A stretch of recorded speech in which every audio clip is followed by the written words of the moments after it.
E aí pessoal, tudo bem? Espero que sim. Probabilidade da união de eventos. A gente definiu a probabilidade a partir da teoria de conjuntos, né? A gente definiu a partir da cardinalidade. Então, o que vai acontecer quando a gente falar aqui da probabilidade da união de eventos? Essa união de eventos aqui da probabilidade é a mesma união de eventos que a gente tinha lá na teoria de conjuntos, tá? Então, o que a gente lembra? Quando eu tinha que pensar na união de dois conjuntos, vou representar aqui o conjunto A com esses riscos em verde, tá? E eu vou representar o conjunto B com esses riscos aqui em laranja.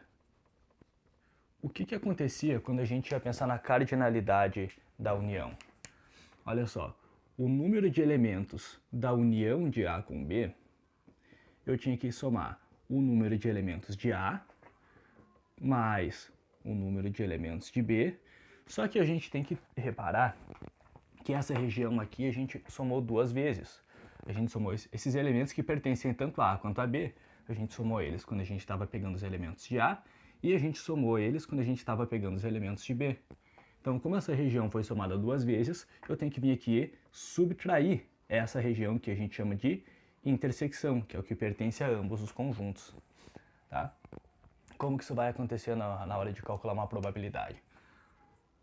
A probabilidade da união de eventos vai ser o quê? A probabilidade do evento A somada com a probabilidade do evento B e subtraindo a intersecção de A intersecção B. Lembrando, o símbolo aqui da união tem que lembrar pra gente a palavrinha ou, tá? E o símbolo da intersecção lembra a palavrinha e, tá? Eu vou fazer aqui dois exemplos pra gente. Primeiro, de um baralho com 52 cartas, deseja-se sortear uma carta. Qual é a probabilidade de sair um rei ou uma carta de ouros? O que me entrega que essa questão aqui fala da união de eventos? Essa palavrinha aqui, ó. A palavrinha ou, tá?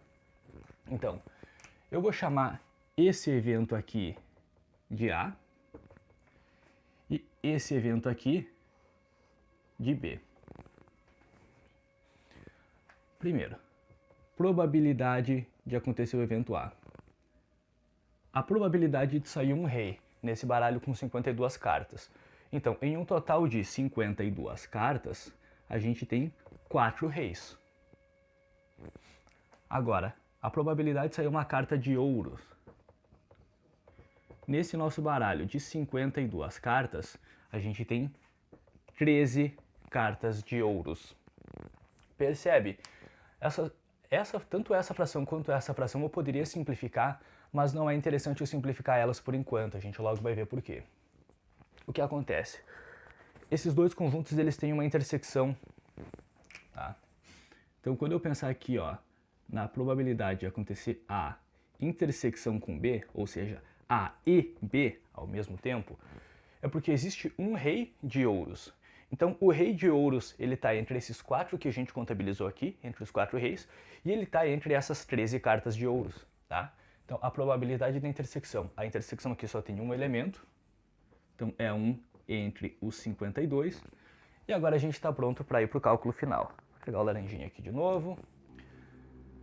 A probabilidade de sair A união B, em outras palavras, a probabilidade de sair um rei ou uma carta de ouros é a probabilidade de A, 4,52 avos, mais a probabilidade de B, 13,52 avos, menos a probabilidade da intersecção, 1,52 avos. O que eu fiz? Eu peguei essa fórmula e eu fui substituindo. Esse era 4,52 avos, esse era 13,52 avos e esse aqui era 1,52 avos. E é por isso que é interessante a gente não simplificar antes do fim da conta. Aqui a gente vai ter que fazer adição e subtração de frações, e para isso é interessante você ter denominadores iguais. Se eu tivesse simplificado, se esses denominadores iam ser diferentes, eu ia ter que fazer o mínimo múltiplo comum. Mas como aqui eu deixei todos eles iguais, eu vou manter o denominador. 4 mais 13, 17, menos 1, 16. 16,52 avos. Isso agora você pode simplificar. Você divide numerador e denominador por 2, fica 8/26. E você pode simplificar por 2 de novo. Tá? Você vai ter 4/13. Tá legal? Segundo exemplo. E esse aqui eu vou fazer sem a fórmula. A fórmula ela é dispensável em muitos exercícios. Bom, como que isso aqui vai se comportar? Escolhendo-se aleatoriamente um número natural de 1 a 12, qual é a probabilidade do escolhido ser múltiplo de 2 ou múltiplo de 3? Vou começar escrevendo aqui os números naturais de 1 a 12.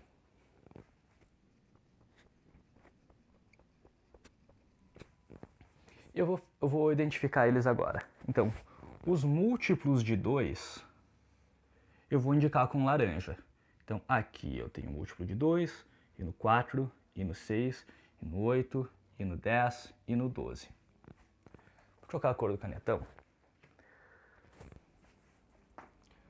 Os múltiplos de 3 eu vou indicar em azul. Então, eu tenho 3, o 6, o 9 e o 12. Então, a probabilidade de eu ter um múltiplo de 2 ou um múltiplo de 3, aí vai ser só a gente pensar o seguinte. O total de elementos que a gente tem é 12. E aqui no numerador, o número de casos favoráveis, aquilo que a gente chamou de modo intuitivo de o que eu quero saber, eu tenho 1, 2, 3, 4, 5, 6, 7, 8 elementos. São 8 entre os 12. Então, não importa aqui que o 3 eu contei 2 vezes e o 6 eu contei 2 vezes, tá? É outra forma de fazer sem aplicar fórmula. Em alguns exercícios você consegue escapar dela.